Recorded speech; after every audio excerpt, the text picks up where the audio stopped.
Just make sure that you are dressed appropriately. You stay hydrated as well. But also, you might want to carry an umbrella if the sun is going to be hot on you and you can't get to shade to shield yourself from the sun for some parts of those days.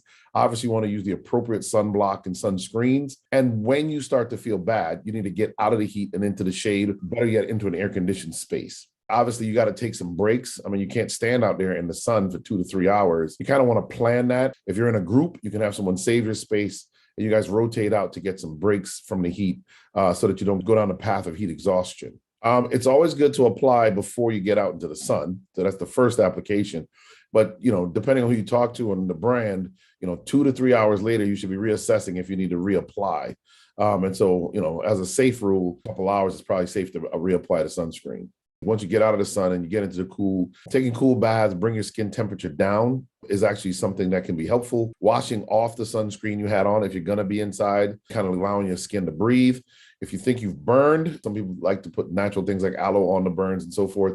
But if you really think you've burned significantly, you should have somebody evaluate you and see if there's anything that needs to be done.